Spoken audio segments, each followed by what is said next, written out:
Dünən axşam saatlarında paytaxtın Suraxan rayonunda dəhşətli yol qəzası baş verib. Doğru Xəbər Azərbaycan bildirir ki, Hövsan qəsəbəsi Dənizkənarı küçəsində Mercedes 190 markalı 90 EV 255 və BYD markalı 99 VG 246 dövlət qeydiyyat nişanlı avtomobillər toqquşub.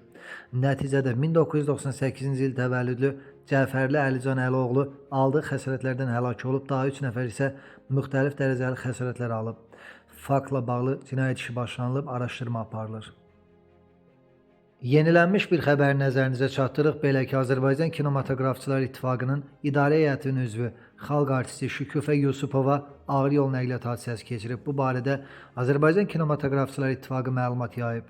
72 yaşlı aktrisanın vəziyyəti ağırdır. O, Musa Nağıyev adına xəstəxanaya yerləşdirilib. Məlumatda onun əməliyyata ehtiyacı olduğu bildirilir. Həmçinin aidiyyatı qurumlara aktrisaya dəstək olmaqla bağlı çağırış edilib. Hazırda xəstənin vəziyyəti çox ağır qiymətləndirilir, müalicəsi reanimasiya şöbəsində davam etdirilir deyə kliniki tibbi mərkəzdən məlumat verilib. Bakıda qardaş qardaşını qətlə yetirib. Hadisə ötən gecə saat 23 radələrində Sabunçu rayonu Bakıxanov qəsəbəsində qeydə alınıb. 1999-cu il təvəllüdlü Hikmət Əli Paşaoğlu Qulamzadə bıçaqlanaraq öldürülüb. Hadisəni törətməkdə şübhəli bilinən mərhumun qardaşı 1995-ci il təvəllüdlü Aqil Qulamzadə polis tərəfindən saxlanılıb. Faktla bağlı araşdırma aparılır.